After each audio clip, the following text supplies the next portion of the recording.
Kiff, it's great to see you again. Welcome. Thank you. And thank you for being a special first ever guest on VO Influencer. Yeah, my pleasure. Thanks for having me, dude. It's great. It's great to see. It's nice. I mean, I don't know everybody in the room, but it's great to see Ken, and Yeah, it's really great to see you too, Rebecca. And yeah. yeah, thank you so much for having me. Well, the reason why Ken and I mean, the reason, Ken, the reason why Kiff and I know each other so well is because he ran the voiceover improv workouts that I hold on Mondays. He ran them for almost 3 years, right before you went to Australia during COVID and had a TV show you were in for 6 months. So we recently reconnected, caught up, and I said I was doing this thing, and would he like to be my first guest? And he said, I'll check my calendar, and yes, I can. So thank you, sir. Yeah. I have to tell you, you know what I did since then is see Kiff. He's great in voiceover and he's great at improv. In fact, when we first met, like you told me, like I had a little questionnaire thing and he filled out that he was an expert, like at the level of Tina Fey and everybody else that you know, and he is. But I was like so shocked that I could meet somebody that was so good and felt so confident to say that, right? So we had this first conversation and I was just, oh my God, you are so good. It's like good, bow down to Kiff. And then you got involved, or you were already involved, and I just didn't know yet about on-camera work, right? Oh yeah. Yeah, And on camera. I started at the same time I started voiceover. okay, Same time, just because I started in a market where there was no differentiation between the two. So yeah, if you wanted to, my first gig professionally as a performer was in VO, but that was Toledo and it was on hold messaging and regional, like it was all so anything, much like, yeah, you raise your hand and go, I could do voiceover. And they're like, well, great. It's great. nice to know another person who can do it. So, and then when I started in Detroit, my agents were just like opportunity, voiceover on camera, whatever. Because a lot of it was industrial in Detroit, industrial and commercial. So that was really where I cut my teeth and got experience working on both sides. Right. And so if you guys are curious, you can go look Kiff up on IMDb and look at his latest reel, which I was just enjoying watching. Um, yeah, it was great. Did you like have a favorite thing that you've done so far? Would it be voiceover or on camera? Or could you pick one from each category? Yeah, one from each is a little bit easier. They're so radically different. Like every one is a highlight. I mean, it's been the blessing of working in this market because the job is fun, but who you get to work with is what makes it great. And doing Young Rock for the second two seasons, that was why I went to Australia and I played Pat Patterson, who was a legendary wrestling coach and wrestler and sort of an influence on Dwayne the Rock Johnson, which is why he was part of the show. And I got to play three different eras of Pat. Um, that was, I mean, it was a life-changing job, Mm, not necessarily financially. It was a life-changing job in that I made lifelong friends. I wouldn't be living in the house that we're in with this studio was built by the guy who played Macho Man Randy Savage. So like the influence of those relationships, yeah, radically transformed my life. And so I would say that is probably the biggest. Even though I mean, I've gotten to work with A-list talent over and over, and it's been that's been a real delight. In terms of voiceover, it's a big credit, but it's also my favorite in that I played Grug on the Crude's Family Tree, and again, it was another one of those things where if you know me, you know I do impressions, and impressions I always knew were my way into animation and a big part of why we came here. Not hmm. necessarily to get into animation, but to be able to use that skill set Yeah. because I do voice matching and a fair amount of animation and video game stuff. That work just isn't in the other markets that I was. It's not fair to say it's not there, but there's such a frequency that if you want to do video games and animation, you still want to be in this market to be able to pursue that. And those Right. jobs those jobs are high profile to an extent, but they're also not necessarily as lucrative as an e-learning contract. So like, I mean, if I do a guest spot on a Disney cartoon, it's great that I got to do a Disney cartoon, but it's a day rate. It's $1,000. And the usage or residuals on that are not spectacular because everything is streaming. So, part of the reason I'm sharing the financials of this stuff too is like, That's great. I don't want, because there's this fanciness and glitter. Oh yeah, the Hollywood idea, the celebrity status of animation. Yeah, and you can get there. It's possible, but like, I mean, Fred Tatasciore, dear friend of mine, and that guy is on everything. So it's about volume. Yeah. And you can renegotiate and all that other kind of stuff. But the people who are making the big money in animation are also the people who are either high profile A-list celebrities stepping down into that space, or they got in at the right time and are they're just veterans. They're just around. You just know them. So I'm in that space of like I'm working towards that space in the animation space, trying to break through, and I've gotten, between Grug and then a handful of other things. And then recently I was just on Marvel's What If. I've got a few Marvel things that are coming, and that's super fun and exciting. But again, like, it's not great residuals. I mean, the best money I've seen, it's not about the money aspect of it. But again, this is something that I was never told when I was not in this market. Yeah. The most lucrative jobs, some of the most lucrative jobs have literally been ADR looping sessions. Amazing. Where you get on the residual pool of the film. Right. Like I did one day on the movie Megan, with a little robotic girl, and that first residual check was like $16,000, and it was mind blowing. Nothing had paid out like that in one check. And you bring up really great points. And Dina, I'm going to bring it out to the group in a moment, so keep your questions. What I think is important that I love about Kiff is he's willing to talk about all aspects of the career, and he's so right in the people don't talk about this aspect so much because there's a lot of hype, I guess is the best word, right? Sure. Okay. Yeah. Well, why don't we just open it up? Dina, you had a question. You raised your hand, so let's just let you jump in. It's not a positive, so I will give that caveat. But have you had to deal with when you do ADR does pay much better than a lot of other stuff? Totally agree. But have you bumped into recoupment?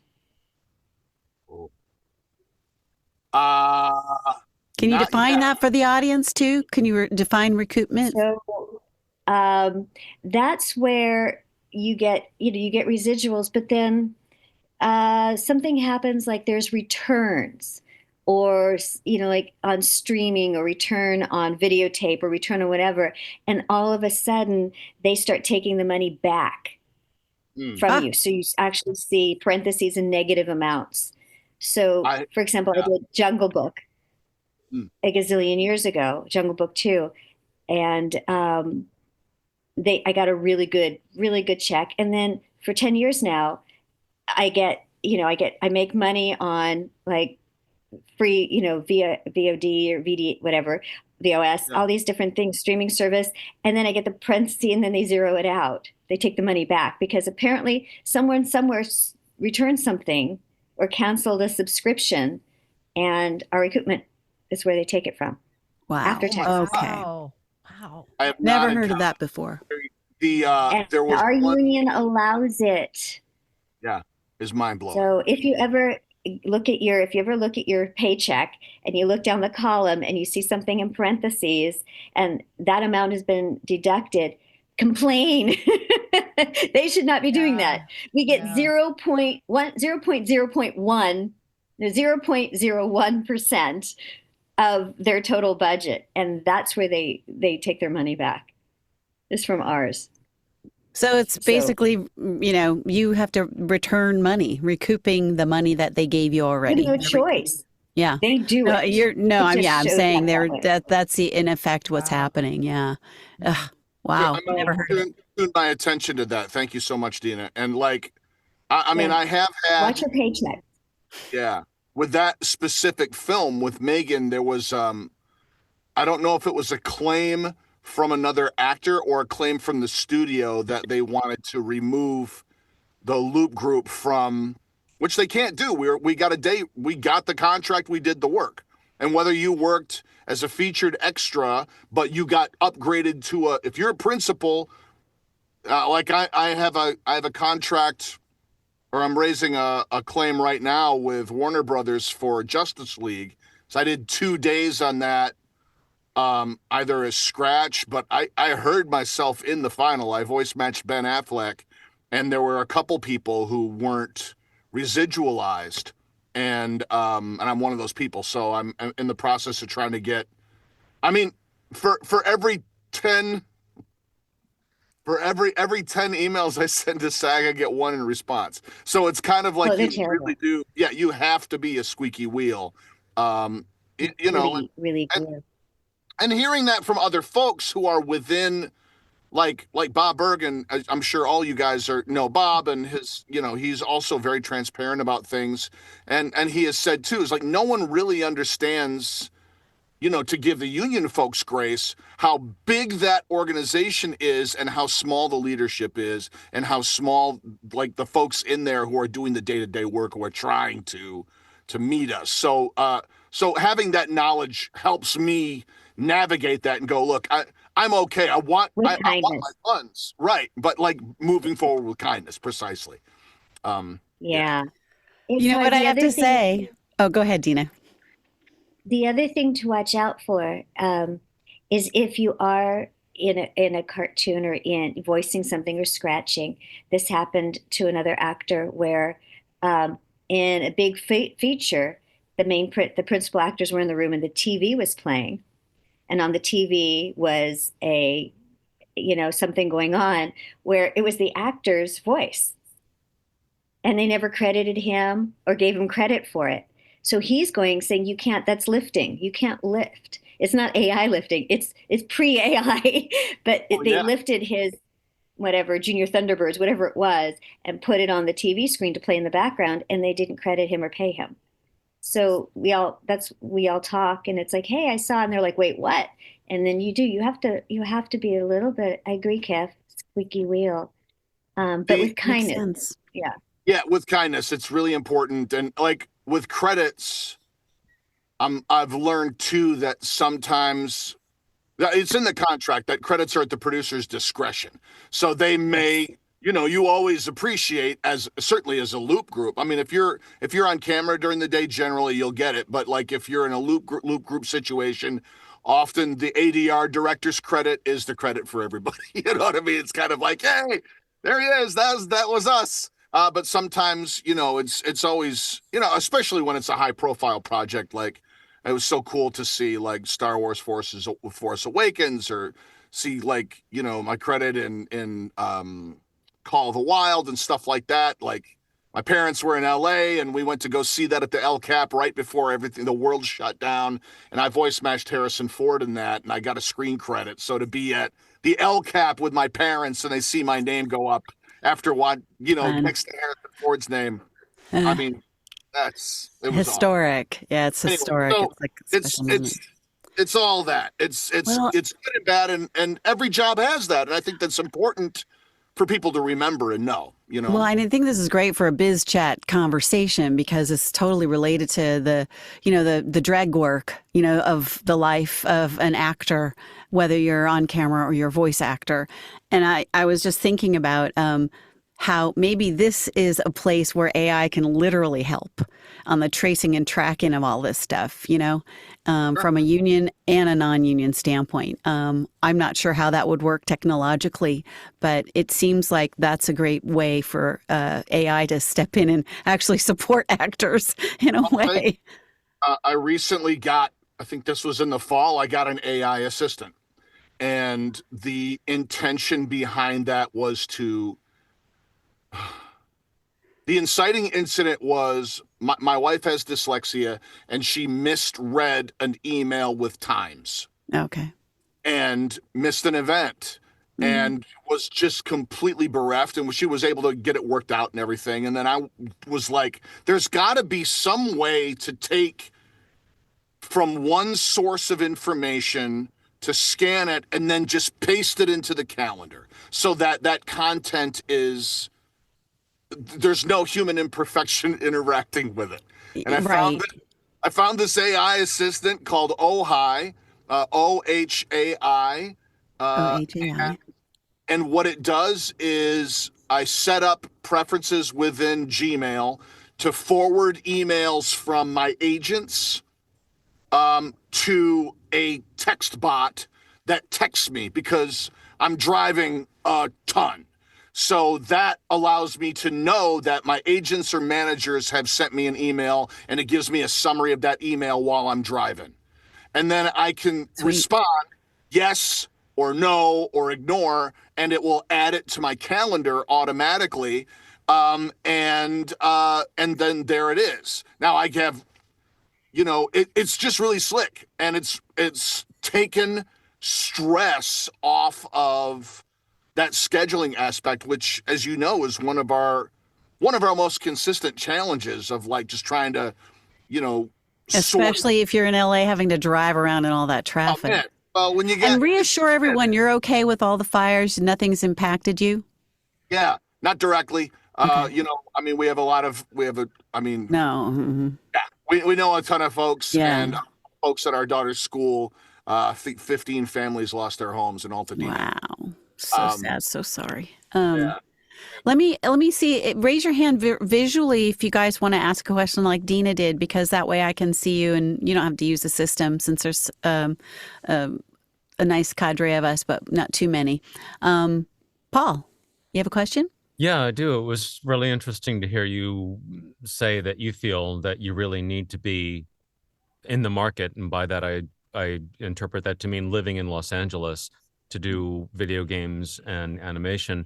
I've heard different people speak to, having different thoughts about that. And you seem pretty clear about that. So that stood out to me. And I just wonder your thoughts about that, if you want to expand on that at all.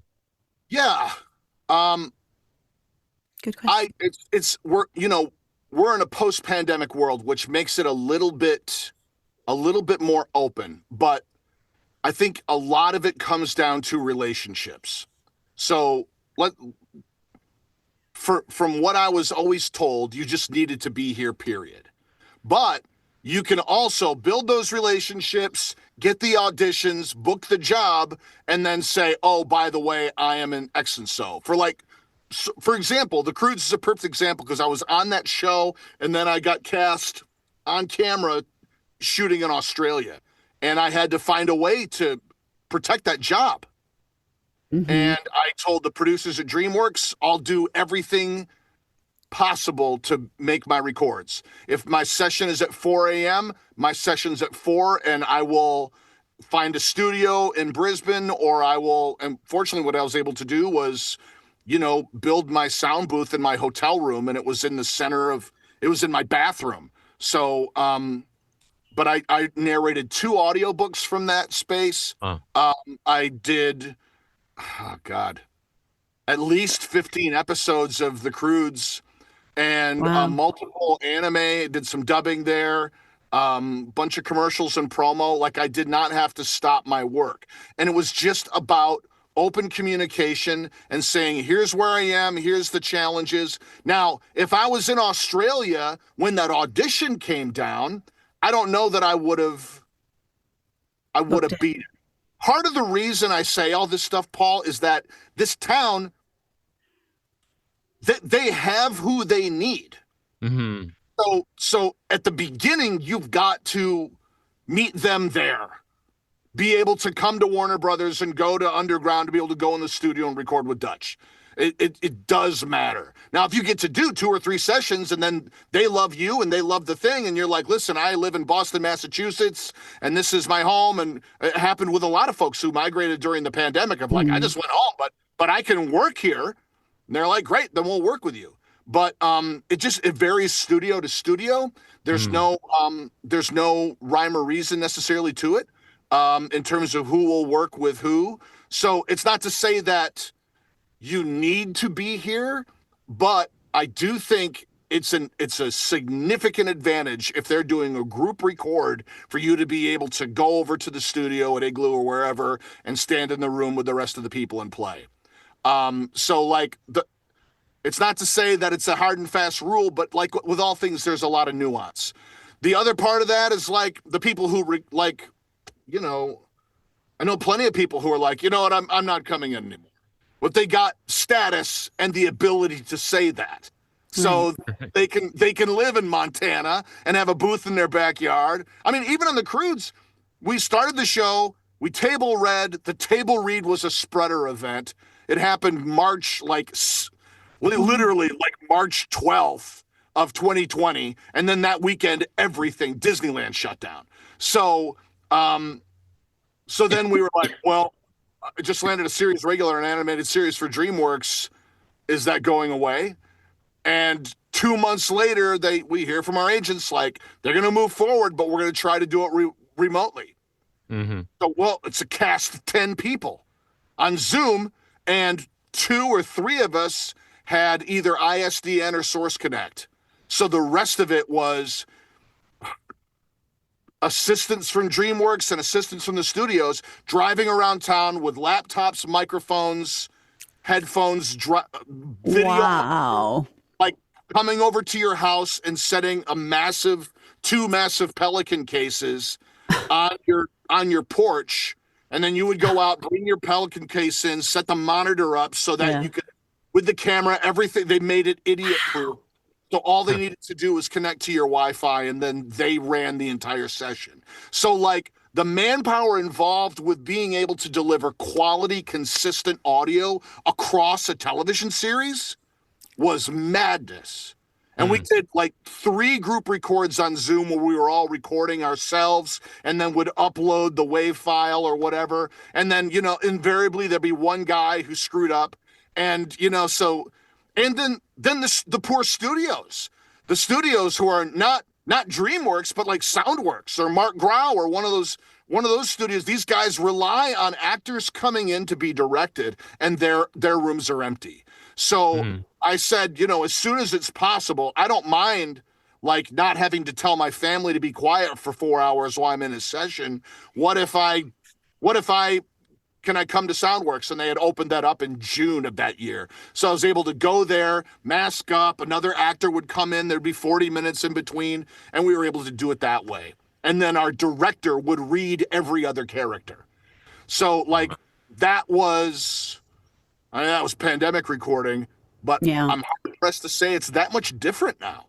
I mean, the spaces, I can go in, no one's wearing masks, but I went to Nickelodeon a couple weeks ago and did a thing, and it was the same deal. It's like there are group records happening, but it's still very, very slow to come back. And I just wanted to throw in that during 2022, I think it was, I had a private conversation with an animation casting person, and this person said they had gone from one big entity to another big entity, and said that animation was going to grow. Animation was a big category that was going to grow.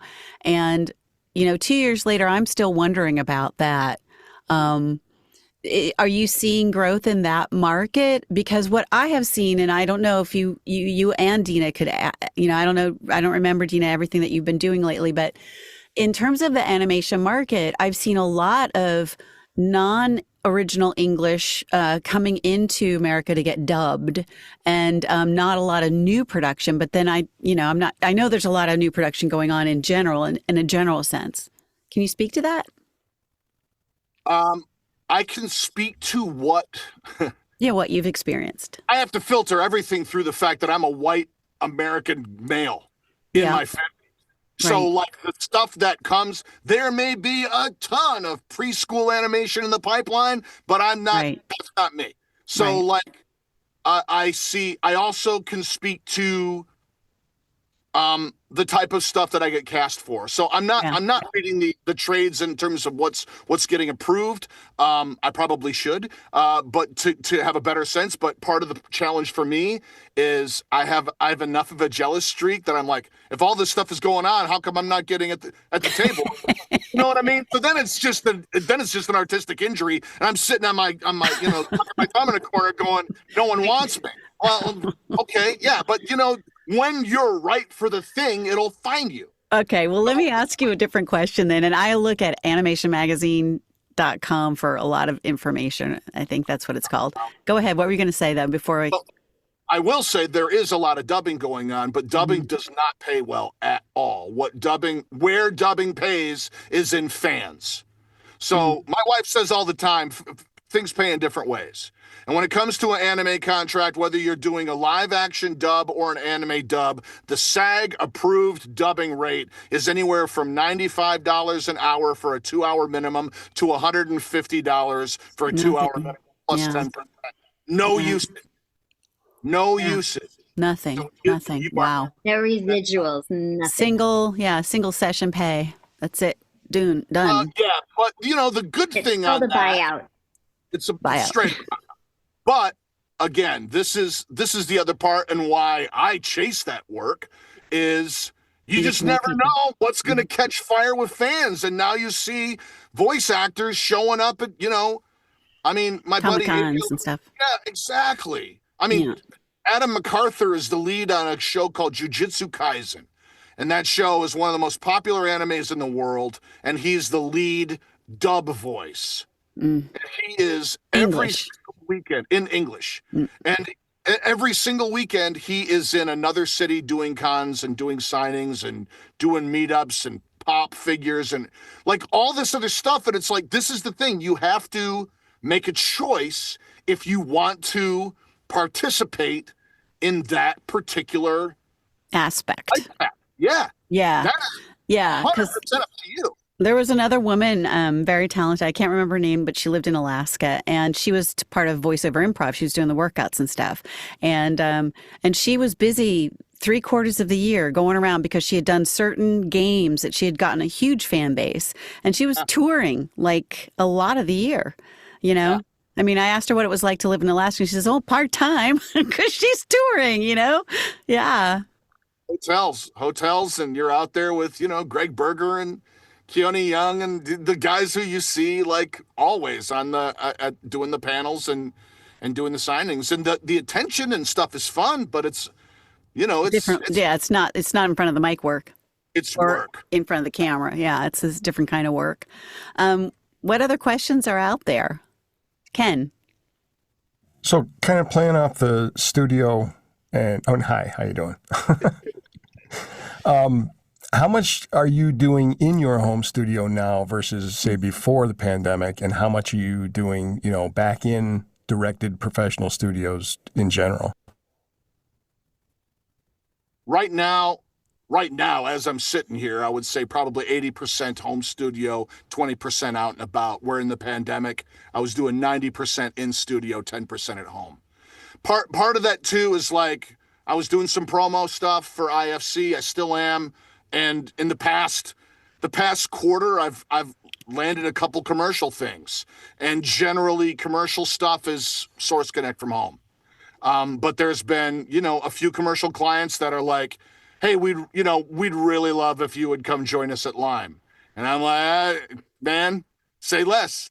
Lime is a great studio. I'm happy to go. And, so like, I always prefer to go to studio. If I can do that, I request it. It's good for the studio. It's good for me. It's good for my mental health. This is good to get out. But lately that's not been the case. The other challenge is, on camera stuff. I mean, almost everything I do is self-tapes, and even the callbacks have been via Zoom. So, I'm looking forward to more, and I don't know if that's going to change. Let me ask you a little quick question around that, and then Paul has a follow-up question too. One of the things about working, you mentioned about being in LA and knowing that that's partly about being available, but I'm also thinking that it's nice to go to studios because you get to know people better, don't you? Because you have a interaction. I mean, you're not just online and, you know. Yeah. I mean, to an extent, it depends. Like, we've all been to the sessions where you have a gregarious group of creatives in the studio there who are like, we loved your audition. You were amazing. Come on in. And that's great. And you get to, you know, I hate the term press flesh. I can't believe that that came to mind. You get to shake hands, you get to meet people. But more often than not, I've gone to a studio like Lime or whatever. Yeah.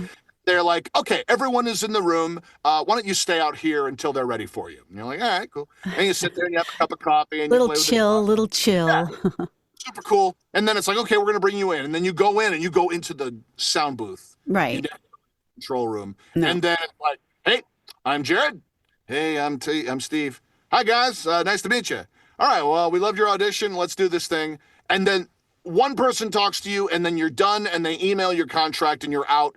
The difference is literally booth location. Yeah, yeah. Well, I Location- remember, you know, I don't do anything really in person anymore. It's so rare. And so I remember when I used to go to the studios in San Francisco, a little bit in LA, and I felt like the difference for me, and you can, you know, tell me what it's like today if this is still true. The difference was meeting people in person. So that for me was less happening that you just go in and out, like you don't really talk to them. That's like a online session. More, it was like you get to talk to the engineer, you see people, you do shake their hand, but it's a different vibe entirely to do that. And I guess, you know, I gave that up by choosing to be able to be in two different places and not being in LA anymore. So I just thought I'd ask, you know, I mean, and it's not just about that. It's about like maybe having lunch with people or stuff like that too. Yeah. Location. I mean, I think it's important to talk about location. That's what I was trying to bring up. Yeah, that's part of it. And you know, since we stopped auditioning at the talent agencies and during the pandemic, CESD has gotten rid of their booths. I literally have not seen in person most of my agents in the 5 years of the pandemic.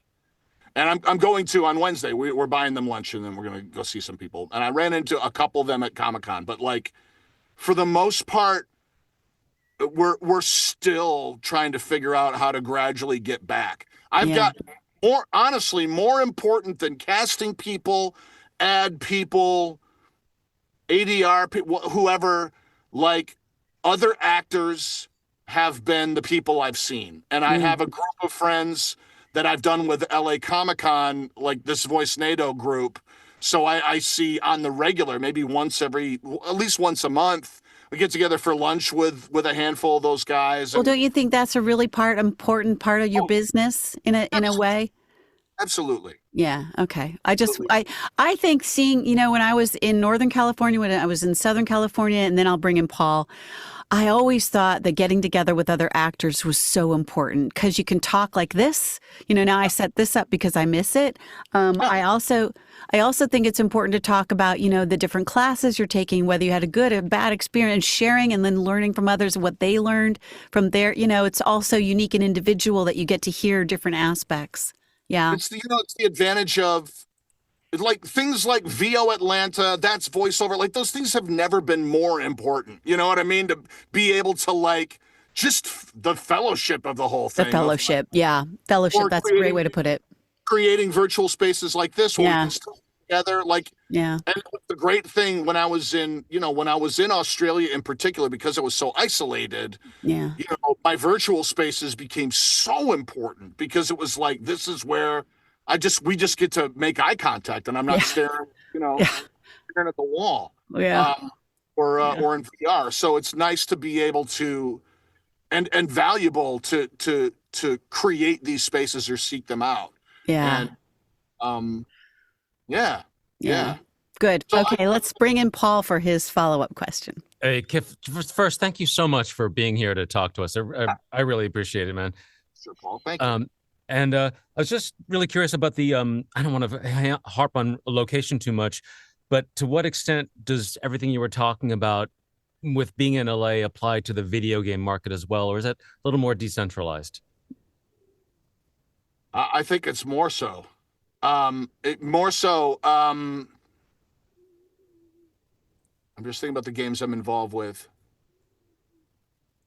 I very seldom record video game at home. And the biggest reason for that is that stuff lives under NDA. If you're working on a Marvel game or a game for, I don't know, some developer, they are reticent to just send you copy. I am always cold reading when I go to the video game session.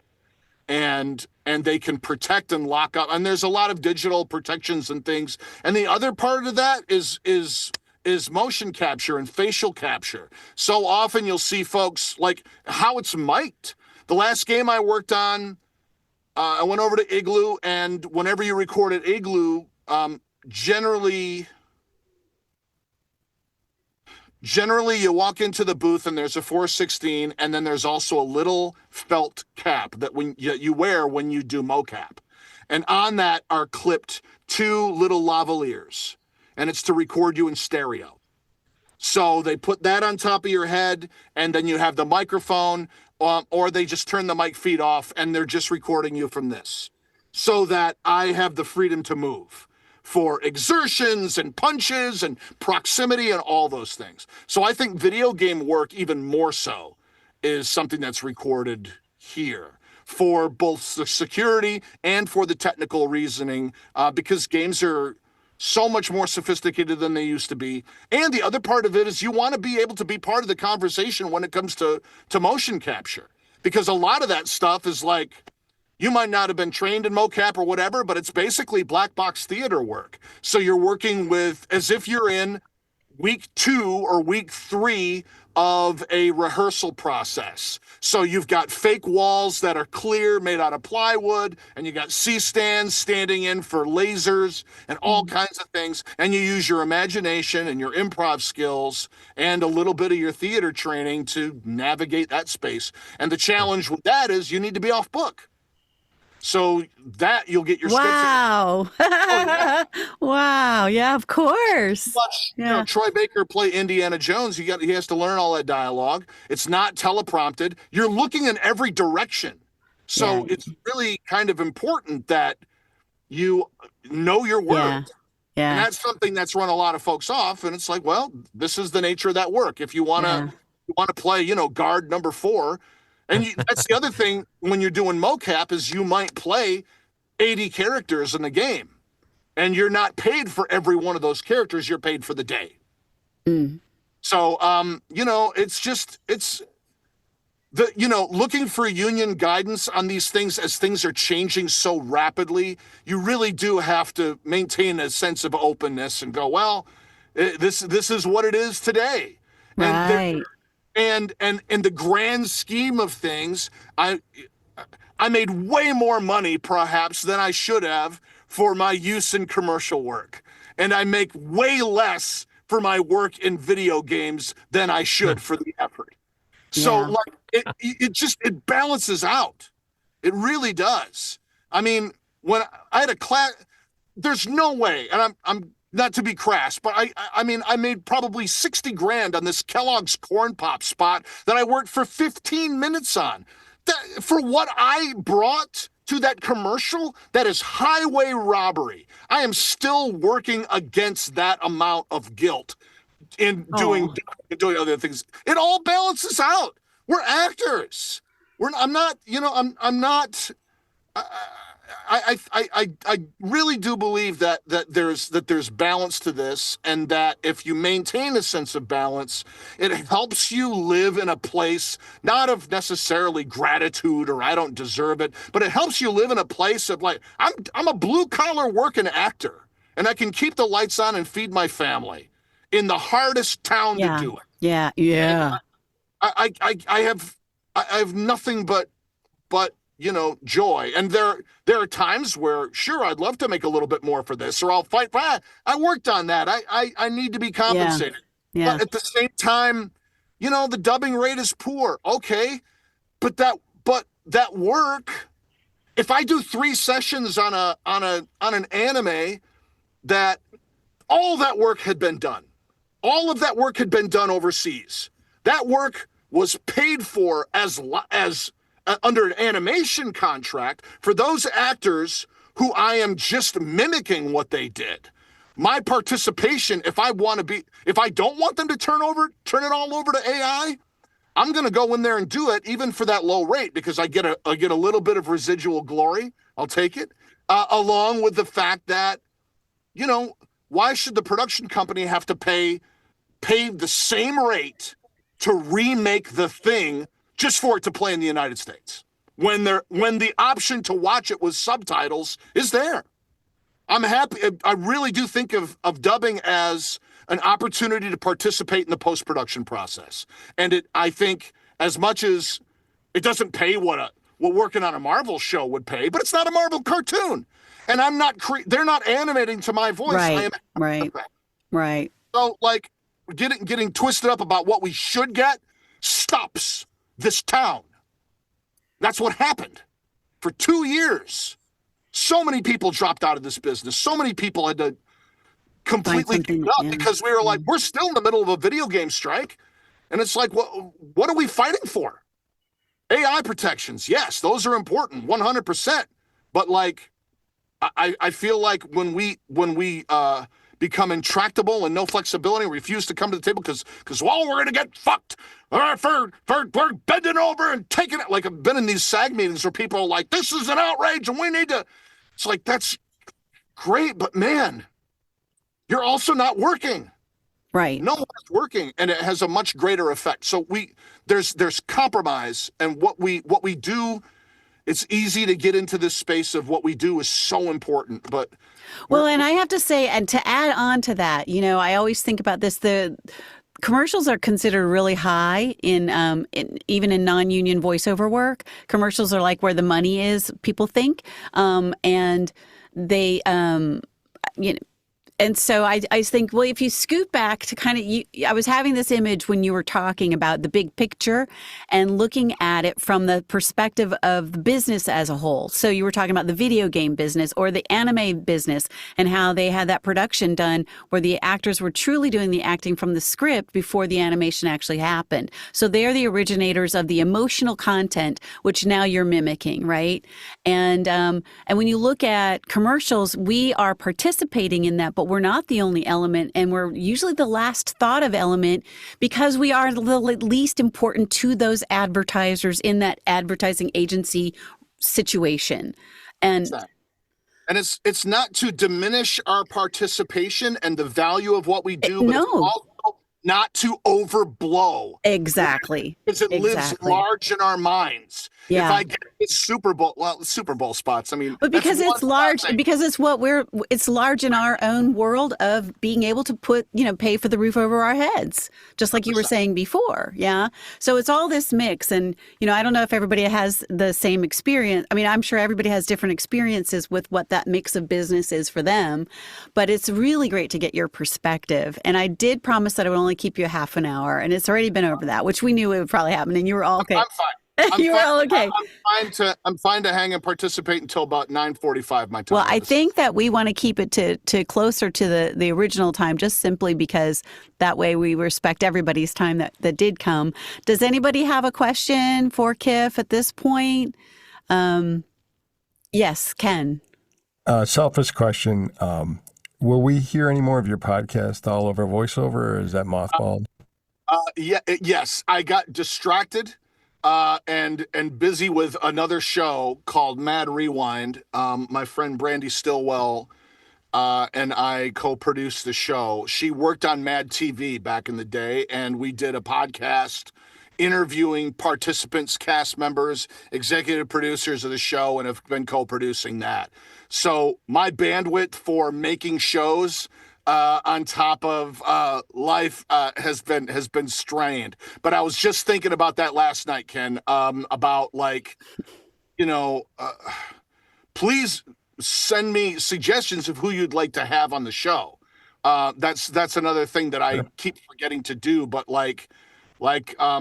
I have so many asks out and so many affirmative responses, and I just need to pull the trigger and do this and get them going. So yeah, Ken, I make a promise to you that there will be more podcasts for it. The show is called All Over Voiceover. All over voiceover. All Over Voiceover. What was really fun about it is you would bring in people that were really kind of not part of the immediate voiceover life. Like you would bring in people who were teachers, or you brought in the edges of it with mocap and that sort of thing too. So that was really fun. Yeah, I wanted to. I mean, I've really leaned into relationships that I already had that made it easy to bring them in. Yeah. So it was like, who can I? For the first chunk, I was like, no one's gonna come. So I spent the money to rent a studio and had them come. So I was able to like. I mean, I could have now the studio's nice enough. I've had a couple people who I don't know super well come over and record, and that's been really, really great. But very cool. Yeah. Well, we want to thank you for making the time for us this morning, and everybody, give them a big thumbs up. Thank you so much for spending your morning with us for as much or as little as it was. We are going to go on. Look at Paul's got his all. Okay, cool. So any last words for people and about voiceover and improvisation, just because that's how we met each other?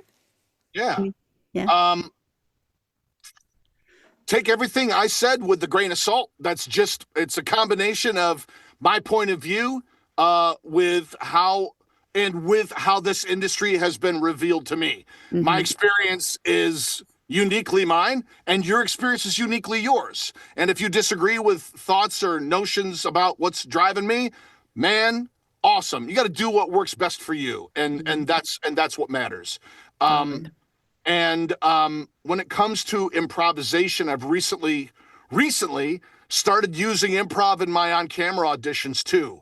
There's a handful of, I've been a little bit more reticent to do it. Like there are certain shows where you really do have to get it exactly letter perfect. And most of those are Chuck Lorre sitcoms, because those writers are like, this is what we need. But like for short films, for, longer chunks, for procedurals, that's the other thing, is like improv is more than just the words. Improv is about choices. Improv is about what's in the room with you. And it might not be on the page, but that is an invitation for you to fill it out. Yeah. Use your imagination, lean into it, let it warm you and inform you. I did an audition. I'm still like shortlisted. I guess that's how it works for like this untitled comedy project. And in the audition, I got choked up, and there was no reason for the character to get choked up, but it's not out of the realm of possibility that he does. And that was the hero take. And I was like, I want to show you the actor I am. And I want to show you how I might fit in your show. And shifting focus from, I want you to see what I bring to the table, and not just, here's me reading your copy. Does that distinction make sense? Yeah. And I think that I think that improv really helps us do that.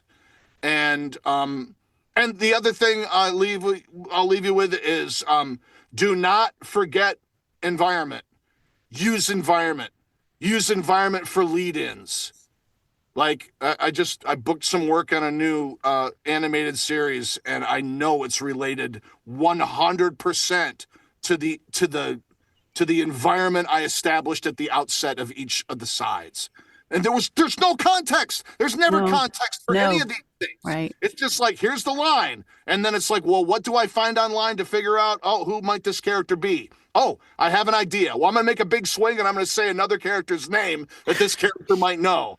And I was right, but it was also like that knowledge changed the way I played that character, changed the emotional content of how I played.